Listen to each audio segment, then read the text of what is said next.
ওকে বললাম, হামিদ বললো যে নূপুর নামে একটা মেয়ে আছে, খুব ভালো আবৃত্তি করে, ওকে নিয়ে আসি। তারপরে তাহসিন হচ্ছে আমরা 2017-তে বাচ্চাদের একটা স্কুল। আমি তখন সদ্য বিয়ে করেছিলাম, আমি আমার ওয়াইফকে নিয়ে ছাদে বসে আকাশ দেখছি।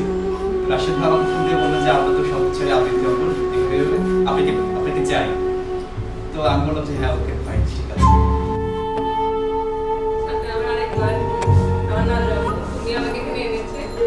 আমি আসলে কারাটে করছি আজকে থেকে প্রায় 8 বছর। আমি বাংলাদেশ কারাটে ফেডারেশনের থার্ড ডে এবং ন্যাশনাল পর্যায়ে খেলেছি। ইনশাআল্লাহ ইন্টারন্যাশনাল পর্যায়ে খেলবো, সবাই দোয়া করবে। এটা আমার পরিচয়। আমি এখন মানে পড়াশোনার চেয়ে কিন্তু অ্যাচিভমেন্ট অনেক বেশি। জন্য পরিবার আপনাদের জন্য দোয়া করবো। আর আমরা আমাদের এই সংগঠনের কার্যক্রম যাতে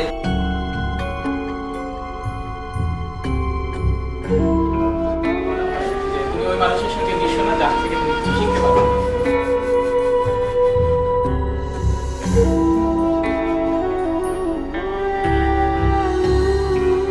দেখে দেখে যেটা আমি নির্মাণ করে বললাম, সুন্দর করে পাঠকের উপস্থাপন মানে পাঠকের বোধগম্য হচ্ছে এবং এটা পাঠক আনন্দ পাচ্ছে।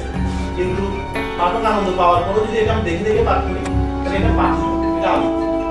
অনেক পুরনো সংগঠন আছে, তাদের চেয়ে আমরা অনেক ভালো অনেক করেছি। ভালো।